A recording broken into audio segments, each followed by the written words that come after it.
Fourth grade teachers using unapproved materials to teach Black Lives Matter propaganda behind parents' backs. Tell me again, in what sense are these so-called public schools actually public anymore? I'm Dr. Duke, she's Katie, and this is The Dr. Duke Show.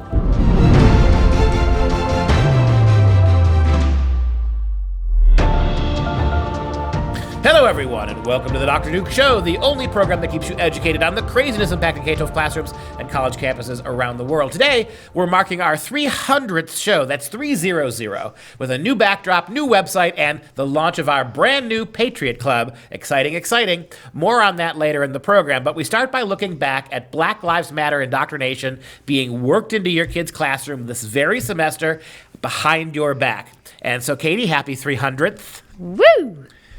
I feel so old. A rousing woo. 300. But this is a big deal, mother and father. And we've said this before on the Dr. Duke Show, that if you understood how much of what your kid is learning is not really on the books, how much of the sociological engineering that your kids are getting every day, coming from outside groups like Planned Parenthood, now Black Lives Matter, 1619 people, your kids are getting an incredible influx, not just of curriculum that you don't necessarily know exists, that have been written to push certain agendas. You actually have speakers, organizational speakers, you have assemblies, you have gatherings, you have small group discussions, you have these people walking into these classrooms who you've never heard of, who show up one day, they go to the principal's office, they want to give a talk about racial justice, they walk into your kid's math class for 20 minutes. This is happening now, and this is a classic example. So the first example we have is from Burlington, Wisconsin. And I should say, all of these were mailed to us. Yes. All of these moms, we made a big push last week, start sending us, mom and dad, what you're seeing in the classroom, and we'll air it. None of these people, we're going to name their names because they want to be careful about this, but all of the information you're going to hear in the show comes directly from viewers like you. And Katie, tell people out there how they can get these stories to us. Yeah, so make sure that if you hopefully taking a look at all the assignments that your kids are bringing home, or that you're sitting next to them when they're on their Zoom session, anything that's happening, all you have to do is go to freedomproject.com/askduke, or you can email us directly at askduke@fpeusa.org. All right, so we know school just began. Okay, for some schools, maybe they've been in for 2-3 weeks, I'd say at the most around here. In Burlington, Wisconsin, which is around the Milwaukee area, it's one of the burbs, I call it, for all of us out in the Bedroom sticks. communities. All of us out in the sticks. An elementary school, 4th grade class, decided that, hey, Black Lives Matter, let's just teach that. We got an email from a parent who said, my 4th grader came home from school and asked me why all white cops are bad. I explained to him, we don't judge, and most cops are great people. Where did you hear that from? And then the student said, school. School taught me that. So then you find out a couple days later that 3 4th grade teachers, had taught unapproved materials to the kids. The material was graphic with hateful speech, teaching and exposing our children to life-altering materials. Wow. And then this parent said, it gets better. This weekend, my children's well-being was threatened online by the terrorist group that one specific teacher is actually associated with. And this parents, just like a lot of parents probably are feeling, I feel there should be zero tolerance for this, especially as a taxpayer. These teachers are now a liability and should never teach again. We can't tolerate this hate and racism to be taught to our children by the ones we trust to educate. Beautifully said. I mean, she should be hosting the Dr. Duke Show. Mom said it exactly correctly. And it's even worse than that. I go one step further than what mom said. You think about what you're telling these kids now. You got a 3rd grader now who's walking home from school one day, and he's being followed. He thinks he's being followed, or she's being followed. There's a white windowless van circling around that kid, and there's a cop across the street, a white cop. You telling me that you're scaring these kids so badly about white cops, they're not going to trust the police officers anymore. I mean, they'll take some of these kids are going to roll the dice on what might be a very dangerous situation rather than approach a white cop. And as mom said, how dare you teach that all white cops are anything? This is exactly what you say you're fighting. We don't want to talk.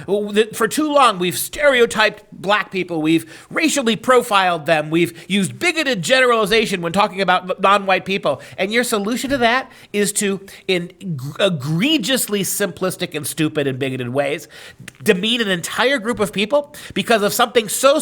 And you better recognize this. Not just mom and dad, but you idiot school teachers. There is much less abuse by police than there are pretty much almost any other walk of life when it comes to these. Look at the numbers to whom this is happening to. I get the argument. One is too many.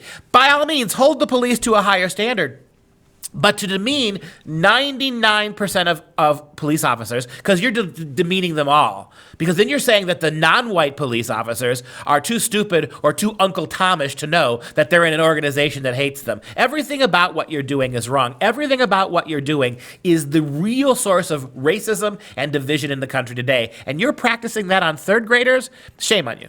And fourth graders. And in this instance, this is the material that they were given. It makes it look, the documents make it look all happy. They have cartoon drawings, and it's fun to hate white cops. Nice little paragraphs, but they have the topics. They have Black Lives Matter and give a little history there at the top. And then it says, how does systemic racism happen? And they also, how do we stop systemic racism? But the next page is the page that I like to look at, where it says, what is happening in America? You may have noticed on the news and the internet that there are a lot of people protesting in the streets of America. Protesting means that people are standing up together to try to change something that is not right. I'm surprised it's not like protesting and they didn't have it bold and underlined as being the vocabulary word, but we don't do that either. And when the Tea Party was doing that, that was not their definition. No, we're not talking about them. We're not talking about them. I get it. The people want to end racism against black and brown people. They want to stop violence against black people. That's what that first paragraph says. Not brown people? That's what I questioned. What about putting kids in cages? I don't know. Yeah, okay. Then the next paragraph obviously is who is George Floyd, and they seem to have left out a few details. Did they? I'm sure the biography isn't what we would call an accurate or an extensive biography. Yes, and then the final paragraph there is obviously systemic racism, and we have the sad little. Well, I guess they're kind of mad. They're cartoon little children. It's kind of hard to tell if they're sad, mad, or just confused. Probably a little of everything. Little unhappy Raggedy Ann and Andy right there. This is pure propaganda. I mean, the idea of school is predicated on teaching them critical thinking skills, right? Teaching kids what to think, not how to think, which is the Freedom Project Academy motto, by the way, teaching them how to think, not what to think. That's not happening here. What you're doing is you're grooming these kids. You are grooming them with a G to share your faux outrage. And you're doing it, again, without notifying parents that you're doing it, by ignoring other class time that you could be spent teaching them actual skills, that for which you were hired, and doing it covertly.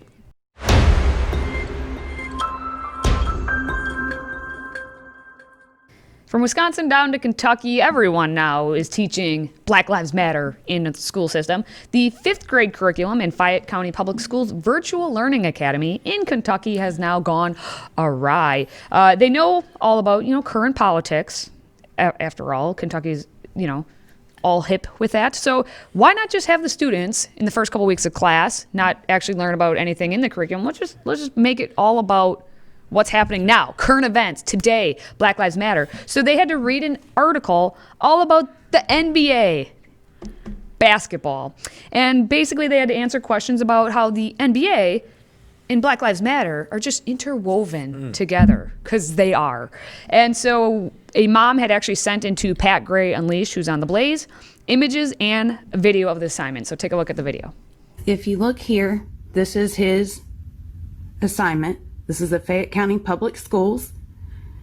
You go over here and you see the News Ella NBA boycott. Let's click on it. Read this attached article. Here's the article. And here's the questions. So please, if anybody tells you this is fake, this is not fake. This is Fayette County Public Schools. It's about kids.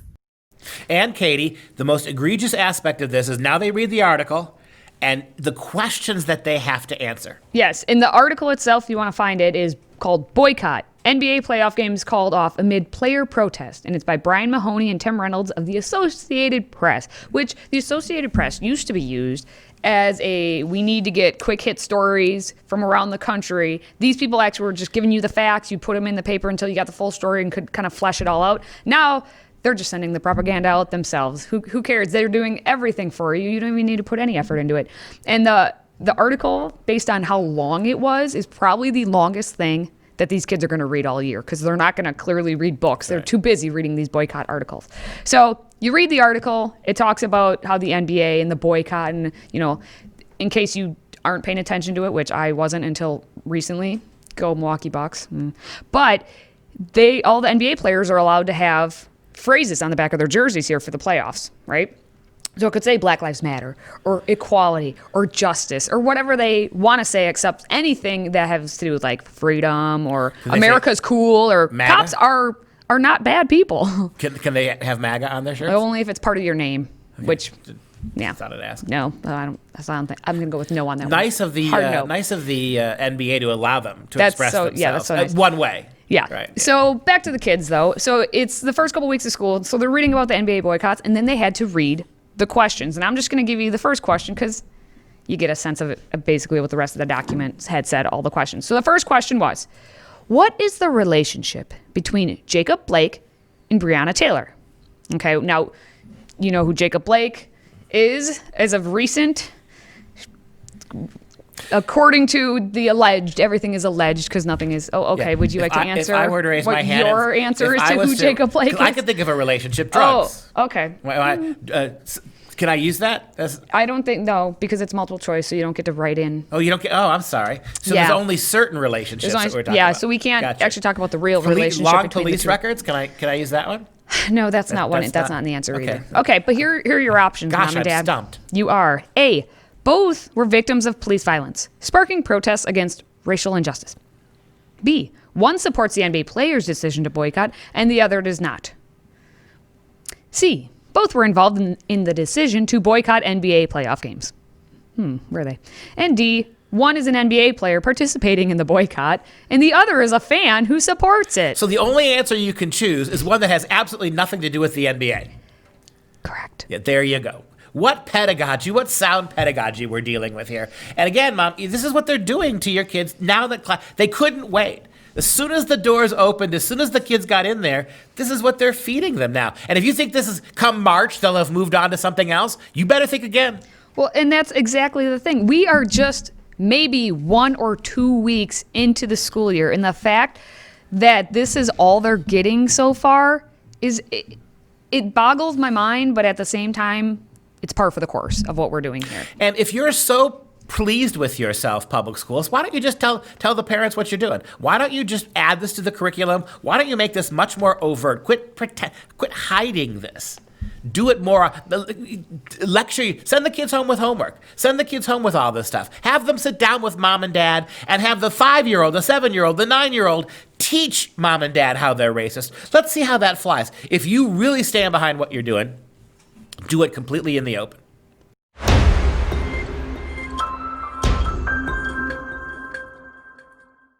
So we actually have a parent out there who said, you know what, I've had enough. I want to actually see what all these equity trainings are about that teachers get. Equity training. It just sounds so pleasant, and yet it's not. So in Loudoun County, Virginia, they had a parent who wanted to know exactly what is being used for these teacher trainings to teach teachers how to teach equity and to be trained to be equitable. You keep using the word teach. Hey, these aren't teacher seminars. They're called teacher training. These are orientation indoctrination centers. Well, this is how word soup all you want. This is how you're going to teach your class this fall. So a FOIA request, Freedom of Information Act, was filed because this is a public school system, so parents have the right to know what is actually happening in those public schools. So the mom filed it, and she got a whole mess of stuff. Yes, she did. So during the summer, teachers actually had 5 hours in 5 weeks of this equity training, and one training was simply just called whiteness. I bet that was a rousing hour of fun. I couldn't wait to just spend all of July just waiting for all of this to happen. So they had a training called Whiteness. And before we get into all the actual slides that were provided of what was taught in this equity training, just note that Loudoun County schools are 70% white. So the first slide. Don't you mean 70% evil? Potato. Potato. The first slide is 15 characteristics of white supremacy culture. There they are. This is actually noted from back in 2001, and the slide looks like it. We're going to talk about this. This is what they're teaching. This is what white supremacy is, okay? So look at some perfectionism, yes. right? So the idea that you strive to be perfect, right? That's a white thing. Now, it seems to me, I know lots of high-achieving African-American kids who want to be the best they can be. Like LeBron James. So now they're being white, right? Go back to the list. A sense of urgency, quote, being on time, colored people. We already time, knew that that's white supremacy. time, right? Defensiveness. When you call them racist for being white and they get upset with you, they're being defensive. Correct. Quantity over quality. Do you see how vague these statements are? It's all about the numbers. Worship of the written word. I teach primarily white kids at the university. The idea that they worship the written word is laughable. That would be more likely that they pee all over it. They desecrate the written word on a daily basis. Go back to this for a second. Fear of open conflict? Really? Because the minute they react to open conflict, you call them defensive. So look, they're right across the column from each other. On the one hand, if they fight back, they're being defensive little weenies. On the other hand, if they keep their mouth shut, they fear open conflict. Individualism, my friends, is one of the things that is a hallmark of whiteness. And can I just say, if that's true, and it's not, individualism is not simply a white concept. But let me say, if it is, if you're right, then thank God for white people, because everything you're doing here in your stupid little lists is collectivifying so you can racialize, right? You are doing systemically what you say should be fought. You are ceasing to see people as individuals so you can collectivize and separate them by race, and then you judge them by race in outrageous ways like this. Go back to the picture, right? Progress is bigger and more. With all due respect, what are black activists asking for besides bigger and more? Really? So when blacks do it, it's what? Right? Am I making you, Katie, racially uncomfortable with this conversation? I'm defensive. Back off. Are you defensive? Back off. The one I like is actually the next one on the list. Objectivity. Yep. If you're being objective, wow, apparently that makes you a white supremacist. Isn't that what we were all supposed to be, as objective in things, because we can't base. Don't you know that objectivism is a hallmark of white supremacy? Look, my white kid gets a 90 on his math test. Your Hispanic kid gets a 65. That's objective racism is what that is. And notice that. But go back to the picture one more time. Objectivism is racism. But every one of those things are given to us as objective truths. This is true. And they also had basically the standard normal list of who's oppressed and who is privileged. So we'll take a quick look at that. It's all the same things. You're oppressed if you're a woman or a kid or person of color, but if you're a white, male, heterosexual, all that, of course, we know that already. Well, if you're a kid, you're oppressed, but what if you're a white kid? No, adults. Sorry, adults. Okay, gotcha, it's only adults. gotcha. There we go. So that's the standard list you can look at. But then here's the reading list the teachers also got that they, hey, let's read this. Here's a book called How to Be an Anti-Racist. Or you could read Culture, Class, and Race. Stamped. And so you want to talk about race and Dare to Lead. These sound like great books that I know I would want to basically read about. But then they also had a slide that said, who is who? What's the correct terminology? So for the next 5 seconds, it will be black and brown. Isn't it who is whom? Oh, sorry. Grammar. Objectivism, how dare you say that? Oh, it's terrible. So they're trying to figure out, I don't know, to use the proper terminology. So black and brown has now replaced minority. And then we all already know that BIPOC is coming in and being a thing, black, indigenous, people of color. Then all the other standard ones that we already have that get put in there. Okay, sure. But during the training then, they did a little check-in to make sure, that the teachers were all, calm. But they asked them, what keeps you up at night in this work, you being a teacher? Is it the hashtag BLM? Is it the ally or co-conspirators? Is it saying the right thing? Is it doing the right thing? We want you to just be an intentional interrupter. Right. Interrupt learning, interrupt the school day, interrupt the curriculum, interrupt your kid's future in terms of academic achievement, and spend all your time. And what qualifies, by the way, besides these stupid trainings, which you just saw how absurd they are, what qualifies these teachers to be able to teach these subjects other than they've been trained by Black Lives agitators themselves?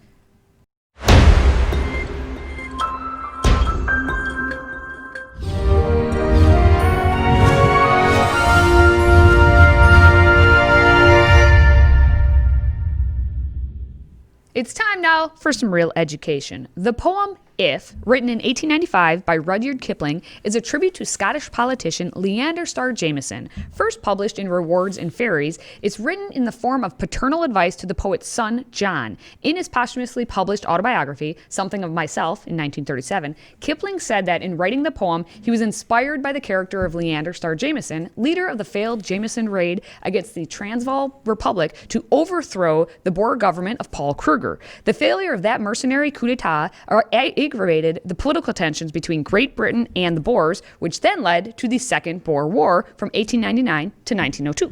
And as you can tell from Katie's wonderful introduction, that Kipling was a writer deeply invested in examining colonialism. He was the poet laureate. He was the laureate. He was the sort of the most decorated, celebrated national poet of England at the time, right when the Victorian Empire had reached its apex. And he is a remarkably sensitive and remarkably just critiquer of the name of colonialism. It's not reactionary like today when you have this mindless absolute divide between the idea that the clash of cultures, the bringing of cultures back and forth across different races and continents had any value at all.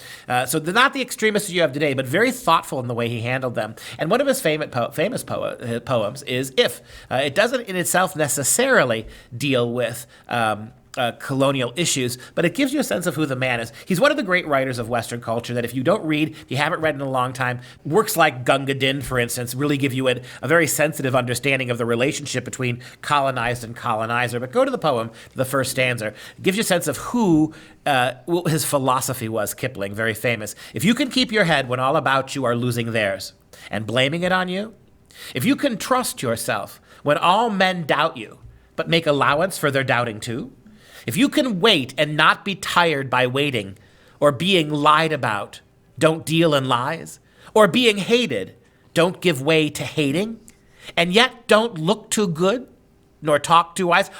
What he does here is absolutely brilliant.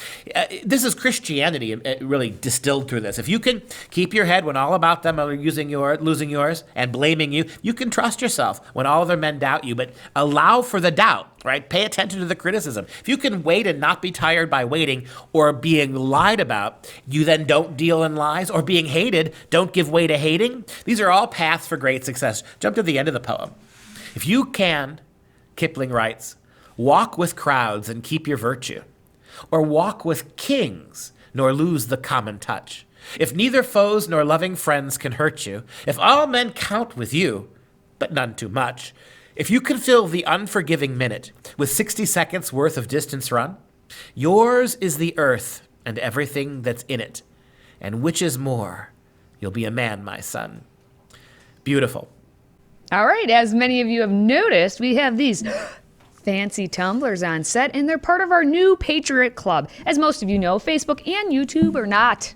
They are not our number one fans. Nor are they patriots. Or they're not part of our club. And Twitter actually has banned us from streaming any content. And that's why we need your support now more than ever. For a one-time $99 tax-deductible donation, you can personally help keep this show going. And because we are so grateful to all of you, we'll ship you this sweet swig of a stainless steel tumbler proudly etched with the American flag and the words, "Freedom never tasted so good." So please consider showing your support for the show and for us by visiting patriotclub.us. That's patriotclub.us. Go get you that sweet, sweet swag. Now we're going to wrap things up with our fun fact of the day. Loudoun County is just 25 miles from D.C., and the Kennedys, you know, the Kennedys of Camelot, used to spend a lot of time there. They even built a Roman Catholic church, complete with bulletproof glass, and a phone directly connected to the White House. Did that church actually have a room where Teddy could take his waitresses? I don't know about that. You sure? I don't want to know about that. Just asking. And that wraps up our 300th show. For Freedom Project, I'm Dr. Duke. She's Katie. Until next time, stay Tumblered, my friends.